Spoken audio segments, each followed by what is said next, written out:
Assalamualaikum warahmatullahi wabarakatuh. Bismillah, alhamdulillah, wassalatu wassalamu ala rasulillah wa ala alihi wa sahbihi wa mawalah wa la hawla wa la quwata illa billah. Rabbi syrahli sadri wa yassirli amri wahlul uqdatam min lisani yafqahu qawli. Ya Fatahu ya Alim, ya Fatahu ya Hakim, ya Fatahu ya Mubin. Bismillahi masyaallah la yasukul khaira ilallah. Bismillahi masyaallah la yasrifu su'a ilallah. Bismillahi masyaallah makana min nikmatin faminallah. Bismillahi masyaallah la hawla wa la quwata illa billahil aliyyil azim. Allahumma faqihna fid din warzuqna fahman nabiyyin wa hifdzal mursalin wa ilhamal malaikatil muqarrabin birahmatikal wasi'ata ya rahmar rahimin. Allahumma faqihna fid din wa alima ta'wil wa adim bin nasi bil hajji atuka rijala wa ala kulli dhamir yatina min kulli fajjin amik. Subhanaka la ilma lana illa ma 'allamtana innaka antal alimul hakim. Qala musannifur rahimahullahu ta'ala nafa'anallahu bihi bi ulumihi wa barakatihi wa syararih bi dzari ila anqal Allahumma syakil lana kutuba kullaha.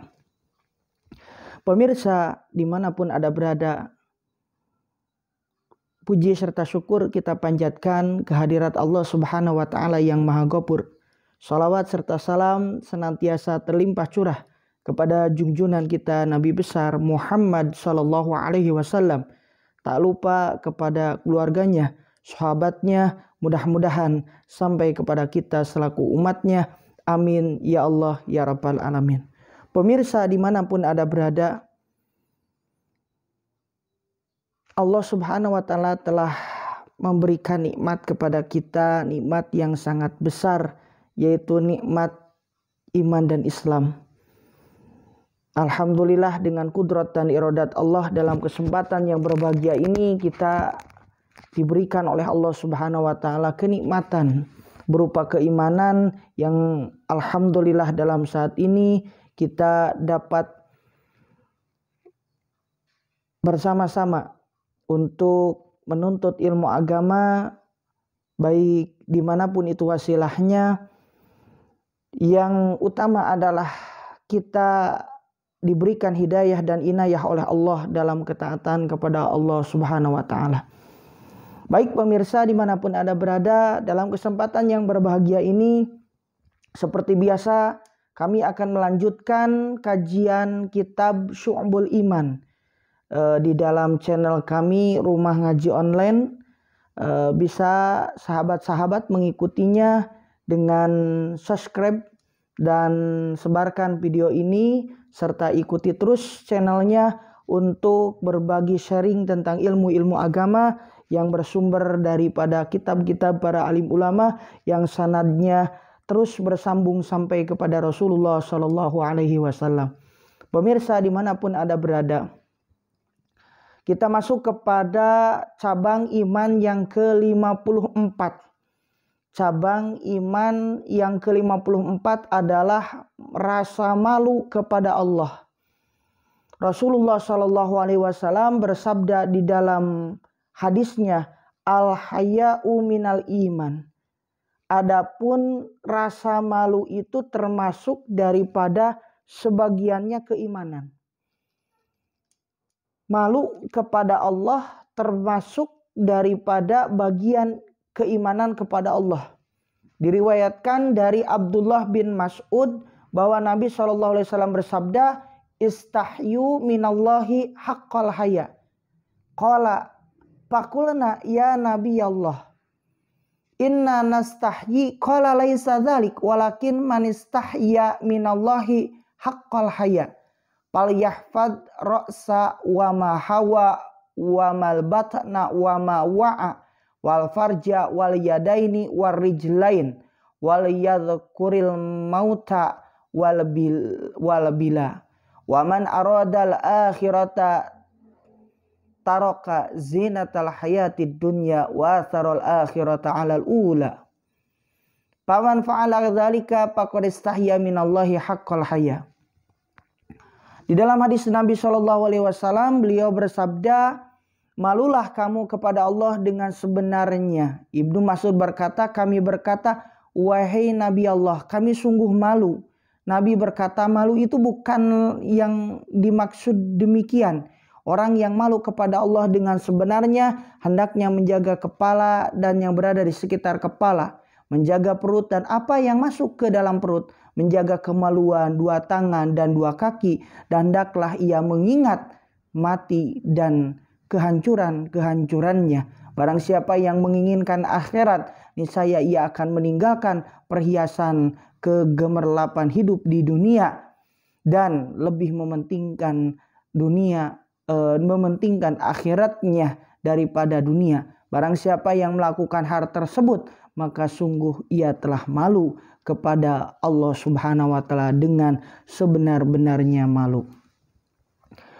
Di dalam hadis lain sabda Rasulullah sallallahu alaihi wasallam, yaqulullah ya ibna Adam istahyi minni ingda maksiatika wa ana astahyi minka yaumal ardi al akbar anni u'adzibuka ya ibna Adam tub ilayya ukrimka karamatal anbiya ya ibna Adam la tuhawil qalbaka anni fa innaka in hawalta qalbaka anni akhdulka fala angsurka ya ibna Adam lau lakitani yaumal qiyamah wa ma'aka hasanatun mithlu ahlil ardi lam aqbal minka hatta tusaddiqa biwa'di wa wa'idi ya ibna Adam inni anna ar-razzaq wa anta al-marzuq wa ta'lamu anni ufika rizqaka fala tatruk ta'ati bisababi rizqi fa innaka in tarakta ta'ati bisababi rizqika au jabtu alaika uqubati. Masya Allah. Di dalam hadis qudsi Allah Subhanahu wa taala berfirman, wahai anak Adam, malulah engkau kepadaku ketika engkau akan melakukan perkara-perkara maksiat. Niscaya aku malu kepadamu bahwa aku akan menyiksamu pada hari ini. Aku akan malu dan aku malu jika akan menyiksa engkau pada hari ini menghadap yang agung di hari kiamat. Wahai anak Adam, bertaubatlah kepadaku, niscaya aku akan memuliakanmu seperti kemuliaan para nabi. Wahai anak Adam, janganlah engkau tutupi hatimu dari aku, karena sesungguhnya jika engkau tutupi hatimu dariku, niscaya aku akan menghinakanmu dan aku tidak menolongmu. Wahai anak Adam, seandainya kamu menjumpai aku pada hari kiamat dengan membawa amal baik seperti amal-amal baik dari penduduk bumi, niscaya aku tidak dapat menerima amal-amal tersebut dari dirimu, sehingga kamu membenarkan janji dan ancamanku. Wahai anak Adam, sesungguhnya aku adalah zat yang maha memberi rizki, sedangkan kamu adalah yang diberi rizki, dan kamu tahu bahwa sesungguhnya aku memenuhi rizkimu. Oleh karena itu, janganlah engkau tinggalkan ketaatan kepadaku lantaran mencari rizki. Jika engkau tinggalkan taat kepadaku lantaran sibuk mencari rizki, niscaya siksaku akan menimpamu. Masya Allah. Itu hadis tadi mengenai bagaimana al-haya'u minal iman. Di situ ada keterangan bahwasannya di dalam hadis Rasul, malu itu sebagian daripada keimanan. Bahkan Sayyidina Utsman ini termasuk sahabat yang paling mempunyai rasa malu yang sangat tinggi. Bahkan kepada Rasul pun sangat betul-betul malu. Tidak pernah memandang Rasulullah SAW karena rasa malunya. Bahkan para malaikat pun merasa malu kepada Sayyidina Utsman radhiyallahu an. Karena apa? Sifat pemalunya yang luar biasa menjadikan penghias bagi keimanannya. Karena malu ini termasuk daripada sebagian keimanan kepada Allah Subhanahu wa taala. Pemirsa dimanapun Anda berada, seseorang yang tidak mempunyai urat malu, tidak mempunyai rasa malu, mereka akan mudah untuk melakukan satu perkara-perkara di halayak ramai. Hal-hal yang bertentangan dengan agama, hal yang bertentangan dengan moral, akhlak, budi pekerti, hal yang bertentangan dengan adab-adab Islamiyah, bahkan dia jauh ke sana, dia akan bertentangan dengan perintah dan syariat Allah Subhanahu wa taala. Maka dari itu al-haya'u, malu itu sebagian daripada keimanan, karena seseorang yang dia merasa malu kepada Allah Subhanahu wa taala untuk berbuat tidak sesuai dengan yang diridhoi oleh Allah Subhanahu wa taala itu menjadi salah satu rem bagi dia di dalam mengerjakan perkara yang tidak diridhoi oleh Allah Subhanahu wa taala. Pemirsa dimanapun Anda berada, kita masuk kepada cabang iman yang ke-55, yaitu birrul walidain, berbuat baik kepada kedua orang tua. Birrul walidain ini di dalam surat An-Nisa ayat 36 Allah berfirman, di situ ada kandungan ayat yang berupa perintah Allah Subhanahu wa taala untuk berbakti kepada kedua orang tua. Wa'budullaha wa la tusyriku bihi syai'a wa bil walidaini ihsana ila akhir ayat. Sembahlah Allah dan janganlah kamu menyekutukan Allah Subhanahu wa taala dengan sesuatu apapun, dan berbuat baiklah kepada orang tuamu, kepada ibu bapakmu. Ini salah satu ayat yang secara jelas menjelaskan perintah untuk berbuat baik kepada kedua orang tua, bahkan menjadi satu kewajiban karena Allah perintahkan di dalam Al-Quran, yaitu untuk berbakti kepada kedua orang tua. Rasulullah SAW bersabda, birrul walidaini afdalu minas sholati was shadaqati was shaumi wal haji wal umrati wal jihadi fi sabilillah. Berbakti kepada Allah, kepada kedua orang tua itu adalah lebih utama daripada sholat, sedekah, puasa, haji, umroh, dan berjuang membela agama Allah Subhanahu wa taala. Pemirsa dimanapun Anda berada, birrul walidain, berbakti kedua orang tua, ini salah satu perintah dari Allah Subhanahu wa taala yang tadi sudah disampaikan di dalam ayat, yaitu perintah secara jelas menjelaskan, secara jelas ayat tersebut menjelaskan perintah untuk berbuat baik kepada kedua orang tua. Kemudian Rasulullah SAW bersabda, birru aba'akum tabirrukum abna'ukum.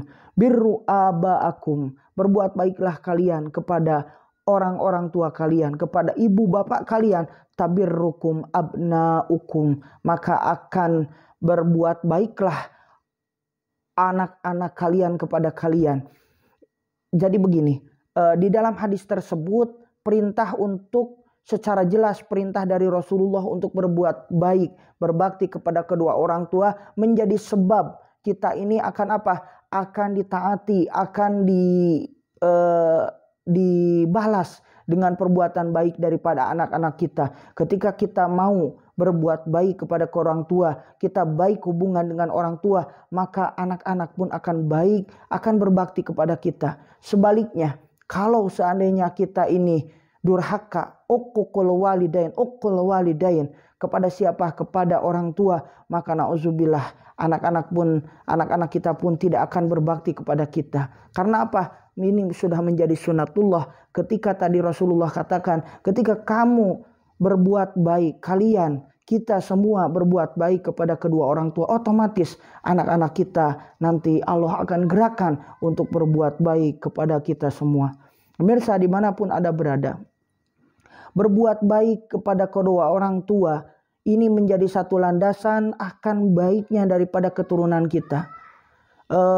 Di dalam salah satu kalam ulama, khairul usul tu'athiru lil furu wa syarrul usul tu'athiru lil furu. Khairul usul, kebaikan orang tua, tu'athiru lil furu, ini akan berpengaruh kepada kebaikan anak, akan kehidupan si anak. Dan buruknya daripada orang tua akan berpengaruh kepada buruknya anak-anak kita. Ketika anak kita berbuat baik kepada kita, ketika anak kita ini menjadi anak yang senantiasa berbakti kepada kita, otomatis ini anak-anak kita menjadi anak-anak yang berbakti kepada kita. anak-anak yang senantiasa memuliakan kita. Kalau seandainya kita ini termasuk orang-orang yang berbakti kepada kedua orang tua kita.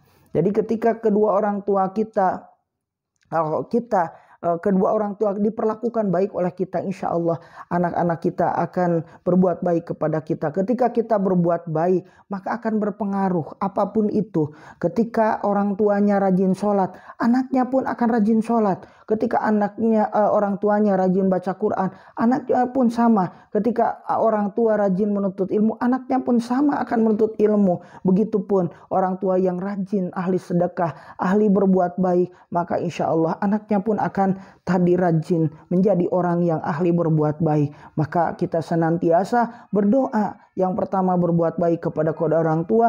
Yang kedua berdoa untuk anak-anak kita. Allahumma ja'al auladana auladan solihin hafidina lil Qur'an wa sunnati fuqa hafidin mubarakan hayatuhum fid dini wa dunya wal akhirah. Itu salah satu doa untuk mendoakan anak kita supaya anak-anak kita menjadi anak soleh-soleha. Tidak cukup dengan doa itu pemirsa, maka harus dibarengi dengan berbuat baiknya kita kepada orang tua. Mendoakan mereka, otomatis kita tanpa diminta kepada anak-anak kita akan refleks, akan menjadi sunatullah, akan mendoakan kita. Karena apa? Karena kita berbakti kepada orang tua kita, mendoakan orang tua kita, dan senantiasa kita menjadi anak-anak yang berbakti dan anak-anak yang berbuat kebajikan kepada kedua orang tua. Pemirsa dimanapun Anda berada, kita lanjutkan hadis Rasulullah SAW.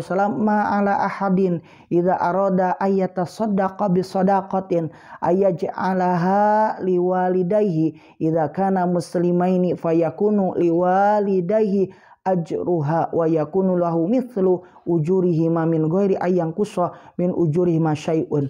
Ma'ala ahadin, barang siapa yang ma'ala ahadin, tidak ada bagi seorang pun, tidak halangan bagi seorang pun yang bersedekah untuk kedua orang tuanya jika kedua orang tuanya itu muslim. Niscaya tersedia pahala bagi kedua orang tuanya dan bagi anaknya, bagi dirinya, tanpa sedikit pun berbeda nilai pahalanya, berkurang nilai pahalanya, akan senantiasa terus mengalir pahala tersebut kepada kita yang menjadi anak yang soleh, yang senantiasa mendoakan kepada orang tuanya. Rasulullah SAW bersabda, man hajja an walidihi ba'da wafatihi kataballahu liwalidihi hajjatan wa katabalahu bara'atan minan nar. Pemirsa, bentuk daripada berbuat baik kepada orang tua, berbakti kepada orang tua dengan cara berdoa, membahagiakan, termasuk menghajikan. Bagi orang yang mampu, dia ada kemampuan untuk menghajikan orang tua, maka dia utamakan untuk menghajikan atau mengumrohkan orang tuanya daripada dirinya sendiri. Maka luar biasa pahalanya. Di sini Rasulullah SAW menyampaikan, barang siapa yang melakukan ibadah haji untuk ayahnya setelah beliau meninggal dunia, niscaya Allah menulis bagi ayahnya satu ibadah haji, dan Allah menulis baginya pembebasan dari neraka. Seorang laki-laki berkata kepada Umar bin Khattab, saya mempunyai seorang ibu yang sudah tua. Ibu saya ini tidak bisa berbuat apa-apa, tidak bisa bergerak, tidak bisa berbuat apapun jika tidak menggendongnya. Maka aku menggendong kemana-mana. Setiap dia mau melakukan sesuatu, aku gendong. Apakah aku termasuk orang yang telah menunaikan faqad adaituha? Apakah aku termasuk orang yang telah adaituha, telah menunaikan daripada hak-hak dari orang tuaku, hak-hak ibuku? Maka Sayyidina Umar menjawab, tidak, karena sesungguhnya ibumu membuatmu demikian, sedangkan ibumu mengangan-angankan kelanggengan hidupmu, padahal engkau melakukan demikian dan mengangankan keperpisahan dengannya. Ketika seorang ibu berbuat baik kepada kita, mengasuh kita, memelihara kita dari lahir sampai sekarang, berangan-angan anaknya ini menjadi hidup, menjadi anak yang sukses, menjadi langgeng, sehingga bisa terus bersama-sama dengannya, bisa terus berkumpul, bisa mulia di dunia dan akhirat. Sedangkan tadi kita, ketika kita berbuat baik, kita menginginkan berpisah, Kapan cepat-cepat untuk tidak ngurus ibu lagi? Nauzubillahi min dzalik. Banyak sekali di masyarakat sekarang, banyak sebagian di masyarakat orang-orang yang tidak mau mengurus orang tuanya. Ketika orang tuanya di waktu senja, ketika di waktu menjelang masa tua, mereka Masya Allah, nauzubillahi min dzalik, sampai ada yang memasukkannya ke panti jompo, panti asuhan, mengusir orang tua, nauzubillahi min dzalik. Mudah-mudahan Allah Subhanahu senantiasa lindungi kita, senantiasa berikan bimbingan kepada kita untuk senantiasa berbuat baik kepada kedua orang tua, sampai orang tua di dalam kubur senantiasa tidak lepas untuk berbuat baik kepadanya dengan doa, dengan cara memintakan ampunan untuknya, dengan membayar segala utang-utangnya yang masih ditanggung utang-utangnya olehnya kepada orang lain. Maka kita berusaha untuk melunasinya, bersilaturahmi kepada kerabat-kerabatnya, kepada saudara daripada ibu, saudara daripada bapak kita. Maka itulah termasuk orang-orang yang berbakti kepada kedua orang tua. Itulah tadi sekelumit tentang birrul walidain, berbuat baik kepada kedua orang tua. Kenapa pemirsa? Berbuat baik kepada orang tua, berbakti kepada orang tua ini termasuk daripada salah satu perintah Allah, dan durhaka, kebalikan dari berbuat baik, durhaka kepadanya, termasuk daripada dosa yang siksanya Allah Subhanahu wa taala akan tampakkan di dunia saja. Allah akan segerakan, apalagi di akhirat. Nauzubillahi min dzalik. Orang yang Allah Subhanahu wa taala, dosa yang Allah Subhanahu wa taala akan tampakkan kepada orang yang berbuat dosa itu selama di dunia, yaitu tadi dosa zina dan dosa durhaka kepada orang tua. Semoga kita semua diberikan oleh Allah Subhanahu wa taala kekuatan untuk senantiasa istiqomah di dalam berbakti kepada kedua orang tua sampai kita tidak ada, sampai di akhir hayat, sehingga kita termasuk anak yang soleh yang senantiasa amalnya terus menerus ngalir kepada kedua orang tua kita. Pemirsa dimanapun Anda berada, kita masuk kepada cabang iman yang ke-56, yaitu tentang silaturahim. Rasulullah Shallallahu Alaihi Wasallam, man sarra ayyamuddalahu fi umrih wa yusa'alahu fi rizkih falyattaqillaha wal yasirahimah. Barang siapa yang senang untuk dipanjangkan umurnya dan dilapangkan rezekinya, hendaklah dia bertakwa kepada Allah Subhanahu wa taala dan bersilaturahmi. Rasulullah bersabda, "Sona'iul ma'ruf taqamasari asu wa sadaqatus sirri tudfi'u ghadabar rabbi jalla wa ala wasilaturrahmi wasilaturrahimi turidu wasilaturrahmi tazidu, ada titiknya ya, tazidu fil umri." Berbuat baik dapat menghindarkan kematian yang buruk, sedangkan sedekah yang tidak ditampakkan, yang tidak ditonjolkan, dapat memadamkan kemarahan Allah Subhanahu wa taala yang lagi maha tinggi. Dan silaturahmi dapat memberkahi umur. Makna ziyadatul umri ini dalam kitab Tanbihul Ghafilin, Imam Abu Laits As-Samarqandi mensyarahi bahwasannya yang dimaksud dengan ziyadatul umri yaitu kataballahu thawbahu ba'da mautih, yaitu Allah menuliskan amal-amal, catatan amal-amal baik, yaitu pahala-pahalanya setelah dia meninggal. Artinya orang yang senantiasa tadi bersilaturahmi, Allah akan memberkahi umurnya sehingga seolah-olah terus mengalir pahalanya kepada dia.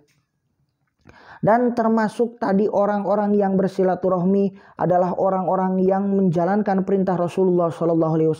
Sebagaimana Rasulullah bersabda di dalam hadisnya, "Man kana yu'minu billahi wal yaumil akhir falyasil rahimah." Barang siapa yang beriman kepada Allah dan Rasulnya, maka hendaklah dia sambungkan tali silaturahmi. Falyasir rahimah, tambungkan tali silaturahmi. Silaturahmi, silah artinya menyambungkan, rahmi adalah kasih sayang, rahim adalah kasih sayang. Yang satu rahim itu yang wajib, sedangkan yang lainnya yang ukhuwah sunnah itu menjadi salah satu tuntutan bagi kita termasuk orang yang beriman kepada Allah dan kepada yaumil akhir. Itu tadi penting pentingnya daripada kita bersilaturahmi. Pemirsa dimanapun Anda berada, kita lanjutkan kepada cabang iman yang ke-57, yaitu berbuat baik, berbudi pekerti yang baik. Sebagian ulama telah mengumpulkan tanda-tanda dari budi pekerti, akhlak yang baik, perbuatan-perbuatan kebajikan yang baik. Yang pertama, banyak rasa malu kepada Allah. Itu termasuk daripada budi pekerti yang baik. Sedikit perbuatan itu dapat menyakiti orang lain. Kemudian banyak berbuat kemaslahatan. Yang selanjutnya jujur di dalam lisan. Yang selanjutnya sedikit berbicara, banyak amal, sedikit kesalahan, sedikit perbuatan yang berlebihan, berbuat kebajikan, mudah bergaul, tenang, berwibawa dan terhormat, sabar, suka bersyukur, berhati rela, penyantun, senang berteman, bersikap menjadi orang yang gagah, bersikap orang pejuang yang senantiasa terus semangat di dalam menjalankan kebaikan-kebaikan. Kemudian mempunyai sifat penyayang, tidak suka melaknat, tidak suka memaki, tidak suka mencaci, tidak suka mengadu domba, tidak suka menggunjing, tidak tergesa-gesa, tidak mempunyai sifat pendendam, tidak mempunyai rasa bakhil, rasa pelit, tidak mempunyai rasa menyukai untuk hasud kepada orang lain, tidak suka perangi-perangi yang buruk, tidak banyak melakukan hasad kepada orang lain, banyak senyum, senantiasa mempunyai jiwa yang periang, serta membenci, mencintai, dan rela dan marah karena Allah Subhanahu wa Ta'ala. Itu tadi beberapa yang disebut dengan perbuatan-perbuatan baik, yang senantiasa perbuatan itu termasuk akhlak-akhlak yang baik yang dicontohkan oleh para alim ulama, yang senantiasa dianjurkan oleh para alim ulama untuk senantiasa kita berbuat baik dengan amal-amal tersebut. Pemirsa dimanapun Anda berada, kita masuk kepada cabang iman yang ke-56, 59. Cabang iman yang ke-58, 59 disebutkan di dalam sebuah syair, yaitu terkumpul di dalam syair ahsin likinnika fa'fu anhu wa aliman wa ta'atu sadati abdan talazamu. Ahsin likinnika, berbuat baik kepada budakmu, maafkan kesalahannya dan ajarilah ia dengan sungguh-sungguh, dan hamba sahaya wajib taat kepada majikannya. Pemirsa dimanapun Anda berada, cabang iman yang ke-58, berbuat baik kepada budak-budak belian. Hamba sahaya sekarang tidak ada ya. Dulu hamba sahaya ini masih ada. Kewajiban terhadap budak itu yang pertama berbuat baik kepadanya. Kalau sekarang bukan budak ya. Artinya tidak seperti budak. Kalau sekarang orang merdeka. Contoh misal kepada pembantu. Ini diperlakukan sama ya.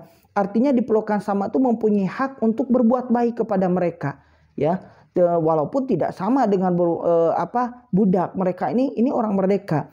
Cuman kita kepada bawahan, kepada yang membantu kita sehari-hari, yang meringankan beban kita sehari-hari, harus berbuat baik sebagaimana kita diperintahkan oleh Rasulullah untuk senantiasa berbuat baik kepada orang-orang yang tadi membantu kita, yaitu berbuat baik kepadanya, memaafkan kesalahannya, mengajarkan hal agama yang wajib ya diketahui olehnya, memberi nafkah menurut kadar kecukupannya, memperhatikan hal yang disenangi dan dibenci olehnya, memberi istirahat kepadanya pada musim panas dan tidur siang kepadanya. Itu termasuk daripada tadi perkara-perkara yang dapat meringankan beban dia yang senantiasa membantu kita di dalam meringankan beban kita. Rasulullah bersabda, lil mamluk ta'amuhu wa kiswatuhu bil ma'ruf wala yukallab minal amal ma la yatiku. Budak belian mempunyai hak mendapat makanan dan pakaian dengan baik dan tidak boleh dipaksa melakukan pekerjaan yang tidak mampu dilakukannya. Rasulullah Shallallahu Alaihi Wasallam telah bersabda, man latoma mamlukahu au dorobahu fi ghairi ta'limin wa ta'dibin fakafaratuhu ayatiqahu. Barang siapa yang menampar budaknya atau memukulnya tanpa tujuan, memberi pelajaran dan pendidikan, maka dendanya adalah memerdekakan budak tersebut. Maksud hadis ini adalah barang siapa yang memukul muka atau bagian lain dari budaknya, yang itu bagian yang dilarang, seperti memukul kemaluan, memukul kepada perut, memukul kepada dada, ya perkara yang tidak diperbolehkan, ya tidak diajarkan di dalam agama kita, yaitu tadi memukul yang tanpa tujuan memberi pelajaran atau pendidikan. Jadi kalau memberi pelajaran pendidikan cukup di kaki dengan tidak melukai begitu, dengan hanya sebagai bentuk pendidikan saja, maka disunahkan untuk memerdekakannya dan tidak diwajibkan, ya. Memukul muka hukumnya ini menjadi haram, ya, meskipun dengan tujuan mendidik. Diriwayatkan dari Sayyidina Ali bin Abi Thalib, Nabi sallallahu alaihi wasallam bersabda, usikum bisolati wattaqullaha fima malakat aimanukum. Saya berwasiat kepada kamu sekalian agar mengerjakan sholat dan bertawakallah kamu sekalian dalam mempergauli budakmu sekalian. Dari Abu Hurairah, dari sahabat Abu Hurairah, ada hadis Nabi sallallahu alaihi wasallam, la yakulanna ahadukum abdi wa ammati kullukum abidullah wa kullu nisaikum imaullah walakin liyakul gulami wa jariyati wa fataya wa fatati. Janganlah sekali-kali salah seorang dari kamu mengucapkan budak laki-lakiku dan budak perempuanku. Kamu sekalian adalah budak laki-laki Allah dan istrimu adalah budak-budak perempuan Allah. Akan tetapi katakanlah pemudaku dan jariyahku, atau pemudaku dan pemudiku. Ini sebagai tadi tanda berbuat baik kita kepada seorang jariyah atau seorang budak. Pemirsa dimanapun Anda berada, kita masuk kepada cabang iman yang ke-59, yaitu ketaatan budak kepada majikannya. Budak yang beriman ini mempunyai kewajiban untuk taat kepada siapa? Kepada majikannya, kepada tuannya. Yang mana di dalam mentaati majikannya ini bukan satu perkara yang mendatangkan maksiat, karena sesuai yang kemarin sudah disampaikan, la ta'ata li makhlukin fi maksiatil khaliq. Tidak ada ketaatan kepada makhluk di dalam bermaksiat kepada Allah Subhanahu wa taala. Artinya, ketika seseorang tadi berbuat baik kepada majikannya di dalam hal perkara yang diperintahkan, yang ma'ruf, yang baik, tidak untuk perkara maksiat. Kalau perkara maksiat ini haram untuk menaatinya. Rasulullah Shallallahu Alaihi Wasallam meriwayatkan dari Abdullah bin Umar, innal abda idza nasoha li sayyidihi wa asana ibadata rabbih falahu ajruhu marrataini. Sesungguhnya jika seorang budak berbuat ikhlas dan jujur dalam bekerja untuk majikannya, untuk tuannya, dan memperbagus ibadah kepada Tuhannya, maka baginya pahala 2 kali lipat. Ini salah satu bagaimana adab Islam tadi. Seorang hamba, seorang tuan, majikan tidak semena-mena kepada hambanya, senantiasa ada batasan-batasan hukum Allah yang di situ mempunyai salah satu perkara yang menjaga nilai-nilai kemanusiaan. Sehingga Islam tidak mengajarkan kekerasan kepada siapapun, berbentuk semena-mena, ananiah kepada siapapun. Ini terjadi di sebagian negara Yang ada negara yang betul-betul manusia ini seolah menjadi budak kepada orang-orang, maaf sekali ini, kepada orang yang tadi berkulit hitam, ya, orang-orang di negeri sana, ya, yang mereka semena-mena. Padahal Masya Allah banyak sekali saudara-saudara kita, bahkan para sahabat Nabi SAW yang oleh Allah sudah dijamin surga, yaitu orang-orang yang dari keturunan daripada suku hitam, berkulit hitam, tapi Allah SWT muliakan. Allah tidak memandang bentuk rupa dan hartamu, tetapi Allah memandang hati dan amalmu. Innallaha la yanzuru ila suwarikum wa ajsamikum walakin Allah yanzuru ila qulubikum wa a'malikum. Allah Subhanahu wa taala tidak memandang bentuk rupa dan bentuk tubuh kamu, tetapi Allah memandang hati dan amal-amal kalian. Artinya tidak ada orang kulit hitam, orang kulit putih, tidak ada di dalam perbandingan itu, hanya sebatas ya gambaran di dunia saja, sedangkan semuanya adalah mulia di sisi Allah Subhanahu wa taala. Pemirsa dimanapun Anda berada, kita masuk cabang iman yang ke-60. Disebutkan di dalam syair, wahfad huquqal ahli wal auladi anfiq wa alimhum padakamu hatam. Jagalah hak-hak dari istri dan anak-anak, berilah nafkah dan ajarilah mereka adab, karena hal tersebut adalah kewajiban bagi kamu sekalian. Pemirsa dimanapun Anda berada, cabang iman yang ke-60, menjaga hak istri dan anak-anak. Orang-orang yang beriman, laki-laki yang sudah beristri, wajib memberi nafkah kepada istrinya dengan kemampuan yang sempurna menurut ukuran kepantasan. Jumlah nafkah diperkirakan itu harus diperkirakannya sesuai dengan kesulitan, ya, kesulitan yang dia alami atau kemudahan yang dia alami, ya, di dalam suami mencari rezeki. Nafkah kepada istri ini tidak gugur karena waktu sudah lewat atau tanpa memberi nafkah. Justru nafkah yang tidak diberikan pada waktu yang lalu ini menjadi hutang bagi suaminya, karena menjadi suatu kewajiban. Karena nafkah istri ini menjadi pengganti dan daripada pengganti untuk menjadi pengganti dan imbalan pelayanan istri. Suami berkewajiban tidak hanya tadi memberikan nafkah, tapi mengajarkan adab kepada anak-anaknya, mengajarkan adab bersuci kepada istrinya, kepada anaknya, perkara-perkara yang wajib yang mana akan ditanya nanti di hadapan Allah Subhanahu wa taala. Bahkan dalam hadis Nabi, tahukah orang yang dayus?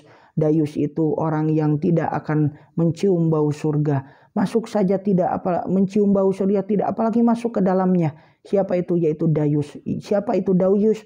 Yaitu orang yang mentelantarkan anak istrinya, tidak diberikan pendidikan agama, tidak diberikan pendidikan budi pekerti syariat Islam, sehingga dia bodoh dalam keadaan jahil, tidak memiliki pengetahuan agama. Itu termasuk orang yang dayus, yaitu orang yang tidak peduli dengan agama dan adab Islamiah yang dilakukan oleh anak istri kita. Nah, kan kita membiarkannya tidak melakukan amal-amal Islamiah tersebut. Kemudian Ibnu Ibrizi berpendapat bahwa hak suami hanya terbatas pada menyuruhnya saja, sementara istri perlu menjaga dirinya dengan mempersilahkan laki-laki lain untuk tidur di tempat. Artinya begini, istri itu perlu menjaga dirinya dengan mempersilahkan laki-laki lain untuk tidur di tempat tidur suaminya, ya. Artinya menutupi anggota badan yang haram dipandang laki-laki lain. Artinya begini, istri ini perlu menjaga untuk tidak mempersilahkan dari istri-istri itu untuk mempersilahkan kepada orang lain, bukan suaminya, untuk masuk atau tidur di tempat tidurnya. Artinya perlu menjaga, tidak boleh, haram, tidak boleh memasukkan laki-laki tanpa izin suaminya. yang bukan mahramnya dimasukkan ke rumah kita, dimasukkan ke tempat tidurnya. Nauzubillah, ini tidak boleh, haram sekali. Bahkan banyak sekarang kejadian di medsos, Masya Allah, mereka memasukkan ke rumahnya tadi di luar mahramnya, kemudian dia berbicara, dia bermalam, nauzubillah, banyak, dan suaminya sedang tidak ada. Ini banyak sekali kejadian. Nah, ini dia perlu menjaga untuk tidak mempersilahkan, menjaga untuk tidak mempersilahkan, ya, menjaga dari mempersilahkan, ya, lelaki lain untuk bersamanya tanpa ada suaminya. Sehingga ketika ada suaminya, dia hanya berkeperluan untuk suaminya saja, tidak dengan istrinya. Sedangkan istrinya haram untuk orang lain, begitu. Maka di sini menutupi anggota badan yang haram dipandang oleh laki-laki lain, tidak menuntut suami dengan sesuatu yang melampaui hajat, dan menjaga diri untuk tidak mengambil harta yang haram. Suami boleh memukul istri lantaran meninggalkan hak-hak suami, dan suami berkewajiban mengajar istrinya tentang kewajiban taat kepada suami dan dilarang untuk berbuat maksiat kepada suami dan berbuat maksiat kepada Allah Subhanahu wa taala. Begitu juga seorang suami, seorang ayah berkewajiban memberi nafkah kepada anak-anaknya apabila mereka tidak mampu, mereka miskin, tidak mampu bekerja karena masih kecil, cacat, gila, ataupun sakit. Nafkah ini tidak ditentukan, ya, tidak ditentukan jumlahnya, hanya sekedar memberikan nafkah saja. Kalau dia tidak mampu, ketika dia tidak ada kemampuan, hanya mampu sesuap nasi saja, hanya satu piring nasi saja untuk makan, itu tidak jadi masalah. Yang terpenting dia memberikan nafkah. Dan ayah juga berkewajiban mengajarkan sopan santun kepada anak kecil, adab, tata cara berbuat baik. Bahkan Imam Ibnu Qayyim Al-Jauzi mengatakan kebaikan itu harus dibiasakan. Maka yang pertama kali kita ajarkan kepada mereka adalah talqin. Talqin ini untuk mengucapkan. Mereka senantiasa mengucapkan kebaikan. Allah, la ilaha illallah, la haula wa la quwata illa billah, subhanallah. Senantiasa ditalkinkan. Karena mereka ini harus ditalaki. Kalau tidak ditalaki, dituntut oleh kita, mereka tidak akan bisa. Bagaimana cara berdoa kepada orang tua, cara masuk doa tidur, doa makan, itu ditalaki oleh kita sehingga dia akan mengikutinya dan akan menjadi kebiasaannya sehari-hari.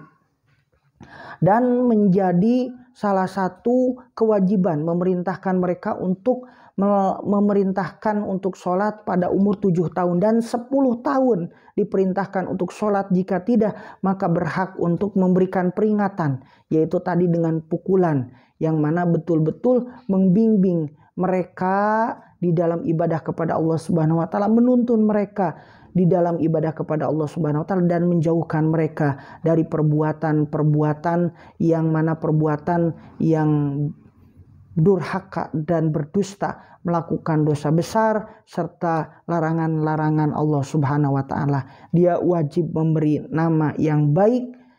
Permulaan baik itu, perubahan nama itu adalah menjadi hak seorang bapak yang harus dilaksanakan untuk anaknya. Pemirsa dimanapun Anda berada, kita masuk kepada cabang iman yang ke-61 sampai ke 64. 61 terkumpul di dalam 61 sampai 64 cabang iman ini terkumpul di dalam bait wahbub li ahlidin. Wahbub li ahlidin rudda salamahum dan nama rudodolli mauta azlamu. Cintailah ahli agama, jawablah salam mereka, kunjungilah orang yang sakit, sholatilah orang-orang yang muslim yang sudah meninggal. Orang muslim yang meninggal, orang yang sudah meninggal, orang yang meninggal disolatkan. Mencintai ahli agama itu menjadi cabang iman yang ke-61. Rasulullah SAW bersabda, man sarrahu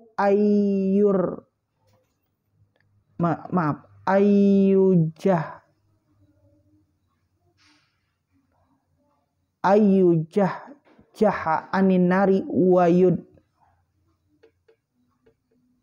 anin nari wa yudkhalal jannah fatatihi maniyatuhu wa huwa yashhadu alla ilaha illallah wa anna muhammadar rasulullah wal yati ilan nasi ma yuhibbu ayyuta ilahi. Barang siapa yang senang diselamatkan dari neraka dan dimasukkan ke dalam surga, hendaklah berupaya agar ketika mati dalam keadaan bersaksi bahwa sesungguhnya tidak ada Tuhan selain Allah dan sesungguhnya Nabi Muhammad adalah utusan Allah, dan suka berkunjung sebagaimana ia senang untuk dikunjungi. Sabda Rasulullah SAW, riwayat dari Anas radhiyallahu an, aksiru minal ma'arif minal mu'minin fa inna likulli mu'min syafa'atun indallah yaumal qiyamah. Perbanyaklah bersilaturahmi, kenalan dengan orang-orang muslim, orang-orang mukmin, karena sesungguhnya setiap orang mukmin mempunyai syafaat pertolongan di sisi Allah pada hari kiamat. Pemirsa dimanapun Anda berada, berteman, mujalatus sholihin, berteman, duduk dengan orang-orang muslim. Kita punya teman-teman dari orang-orang yang beriman, orang-orang yang baik. Ini salah satu yang bisa menghantarkan keselamatan kita nanti di akhirat, yang akan mendapatkan syafaat daripada mereka. Sebagaimana tadi, fa inna likulli mu'min syafa'atun indallah yaumal qiyamah. Dia mempunyai syafaat di hari kiamat. Orang-orang yang senantiasa bermujalasah dengan mujalatus sholihin, dengan orang-orang yang soleh, orang-orang yang berbuat baik, dia akan menjadi orang-orang yang ahli kebaikan. Sebagaimana dalam ungkapan orang Arab, al-insanu ibnul bi'ah, manusia itu hambanya lingkungan. Jika lingkungannya baik, maka ia akan menjadi baik. Jika lingkungannya buruk, maka lambat laun dia akan terbawa tabiat buruk dari lingkungan tersebut kepada jiwanya. Maka dari situ kita senantiasa berdoa kepada Allah Subhanahu wa taala, Allahumma ij'alna min ahlil khair wa ahlil ibadah wa ahli taqwa wa ahlil iman wa ahlil maghfirah wa la taj'alna iyyana mi ahli dzurri innaka min ahli dzurri wa syarri innaka ala kulli syai'in qadir. Ini salah satu doa untuk senantiasa kita berkumpul dengan orang-orang yang baik, berkumpul dengan orang-orang yang senantiasa mereka berbuat kebaikan, sehingga kita termasuk orang-orang yang senantiasa dikumpulkan dengan orang-orang yang beriman dan orang-orang yang baik. Masalul mu'minina fi tawaddihim wa tarahumihim kamasalil jasad idastaka udwun minhu tada'a sairhu bil huma was sahari. Perumpamaan orang-orang mukmin dalam kecintaan dan kesayangan mereka itu seperti tubuh jika salah satu anggota tubuh mereka mengadu atau merasakan sakit, maka anggota tubuh lainnya saling memanggil dengan sakit panas dan tidak dapat tidur. Bahkan Rasulullah SAW bersabda di dalam hadisnya, idkhalus surur fi qalbi mu'minin khairun min ibadati sittina sanatan. Membuat kesenangan, memasukkan kesenangan ke dalam hati seorang yang beriman, seorang mukmin adalah lebih baik pahalanya dari pahala ibadah 60 tahun. Artinya melebihkan penghormatan terhadap seseorang dengan sikap dan pakaian yang menunjukkan ketinggian kedudukannya yang layak, ya. Ini menjadi salah satu penempatan, ya. Penempatan seseorang pada kedudukan sesuai dengan makomnya, sebagaimana dikatakan likulli makomun, setiap makom itu mempunyai makom-makom tersendiri. Artinya kita harus menempatkan mana orang yang ditempatkan sesuai kedudukannya, dan sesuai bagaimana cara kita menempatkan ulama, bagaimana kita cara menempatkan umaroh, bagaimana cara kita menempatkan agnia tanpa tersinggung dengan perasaannya. Itu menjadi salah satu perkara yang salah satu perkara itu ya harus kita tunaikan, yang bahwasannya menjadi sebuah menjadi sebuah perkara yang artinya perkara yang harus kita senantiasa lakukan. Pemirsa dimanapun Anda berada, di dalam kitab ini Dalam suatu perjalanan dikisahkan Sayyidatina Aisyah singgah di tempat persinggahan dan menyiapkan makanan. Kemudian seorang pengemis datang dan beliau berkata, berilah pengemis itu uang satu sen, bahasa kita 1 sen ya. Sesudah itu ada seorang yang naik kendaraan lewat, lalu Sayyidatina Aisyah berkata, ajaklah ia untuk ikut makan. Beliau ditanya oleh para sahabat, Tuan Putri, engkau telah memberi pengemis yang miskin tadi dengan uang 1 sen dan mengundang orang kaya untuk ikut makan. Beliau menjawab, sesungguhnya Allah telah menempatkan manusia kepada tempat mereka masing-masing. Ketika itu mereka menanyakan, engkau telah mengundang orang kaya, dia diberikan makan kemudian dimasukkan ke dalam. Artinya diizinkan singgah. Tapi orang miskin hanya diberikan uang 1 sen kemudian dia pergi. Maka Sayyidatina Aisyah mengatakan, likulli maqamin maqamun, maka tempatkanlah ya. Sesungguhnya Allah sebenarnya telah menempatkan manusia itu pada tempat mereka masing-masing. Oleh karena itu kita harus menempatkan mereka pada tempat mereka yang layak. Itu kalam Sayyidatina Aisyah ya. Pengemis yang miskin itu dia sudah ridho. Artinya hatinya senang dengan pemberian uang sebanyak 1 sen tadi.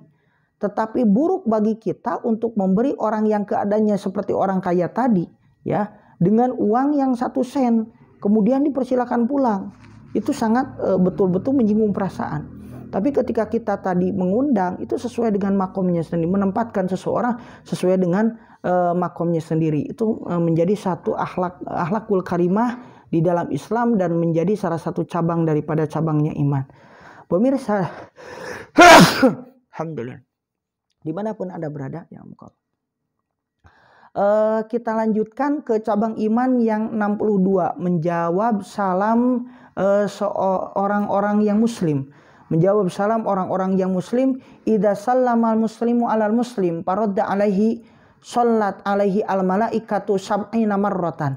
Apabila seorang muslim memberi salam kepada orang muslim lain, kemudian orang yang diberi salam tersebut menjawab, maka para malaikat memintakan ampun kepada orang yang menjawab salam 70 kali. Masya Allah. Rasulullah SAW bersabda, innal malaikata tu'jibu minal muslimi yamurru alal muslim wala yusallimu alaihi. Sesungguhnya para malaikat merasa heran terhadap seorang muslim yang melewati orang muslim yang lain dan ia tidak mengucapkan salam kepadanya. Artinya salam ini menjadi sunnah disampaikan sebelum berbicara dan disunahkan berjabat tangan pada waktu memberi salam. Sehingga ada hadis as-salam qoblal kalam. Ucapkanlah salam sebelum berkata-kata, sebelum kita berbicara. Maka tadi baik untuk mengucapkan salam terlebih dahulu, begitu. Rasulullah bersabda, tamamu tahiyyatikum bainakum al-musafahah.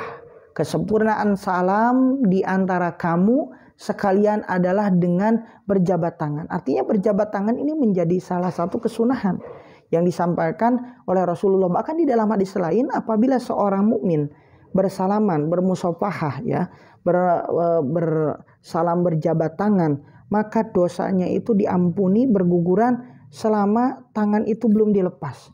Artinya berjabat tangan ini disunahkan dan Rasulullah memerintahkan di situ ya, bahkan memberikan faidah di dalam hadis tersebut. Ini menjadi bentuk bahwasanya itu termasuk perkara berjabat tangan yang muhrim dengan yang mahram dengan mahramnya. Artinya yang laki-laki dengan laki-laki, perempuan dengan perempuan, ini berjabat tangan menjadi satu kesunahan. Kemudian cabang iman yang ke-63, mengunjungi orang sakit. Kita percepat ya pemirsa, tidak terlalu detail semua. Kita ambil poin-poin besarnya ya, garis besarnya, karena memang ini banyak sekali ya cabang iman. Cabang iman yang 63, mengunjungi orang yang sakit. Idza ada rajulu al-marido khadha fir rahmah fa idza qa'ada indahu farrat fihi. Apabila seorang mengunjungi orang sakit, maka ia menyeberangi lautan rahmat, dan apabila ia duduk di dekat orang yang sakit, maka rahmat tersebut tetap pada dirinya. Bahkan Rasulullah bersabda, idza adal muslimu akhahu aw zarahu qala Allah Ta'ala tibta wa taba mamsaka wa tabawwa ta mangzilan fil jannah. Apabila seorang muslim mengunjungi saudaranya atau menziarahinya, maka Allah berfirman, tidak berbuat bagus engkau dan bagus perjalananmu, dan engkau akan menempati sebuah rumah di surga. Rasulullah bersabda, tamamu ibadatil marid ayyadu ahadukum yadahu ala jabhatihi aw ala yadihi wa yasaluhu kaifa huwa wa tamamu tahiyyatikum al musafahatu. Kesempurnaan mengunjungi orang yang sakit hendaklah engkau letakkan tangannya pada dahinya atau pada tangannya sambil berkata, bagaimana keadaannya, dan kesempurnaan salam kamu sekalian adalah berjabat tangan. Masya Allah, ini kesempurnaan salam itu dengan cara berbeda. Assalamualaikum warahmatullahi barakallahu lakum. Masya Allah, ini salah satu tahiyah kepada orang muslim, termasuk idkhalus surur fi qalbil mu'min, yaitu memasukkan kebaikan kepada hati seorang yang muslim, yang beriman. Pemirsa dimanapun Anda berada, masuk kepada cabang iman yang ke-64 ya. Cabang iman yang ke-64, melakukan sholat pada jenazah muslim ya. Rasulullah bersabda, al jihadu wajibun ma'akuli amirin barron kana au pajiron wa in huwa amila al kabair wa sholatu wajibatun alaikum khalfa kulli muslimin barron kana au pajiron wa in huwa amilal kabair wa sholatu wajibatun alaikum ala kulli muslimi yamutu barron kana au fajiron wa in huwa amilal kabair. Berjuang bersama setiap pemimpin wajib hukumnya, tak peduli apa ia orang baik atau orang yang durhaka meskipun melakukan dosa besar. Sholat bersama setiap imam yang muslim wajib hukumnya, tak peduli apakah ia orang baik atau durhaka meskipun melakukan dosa-dosa.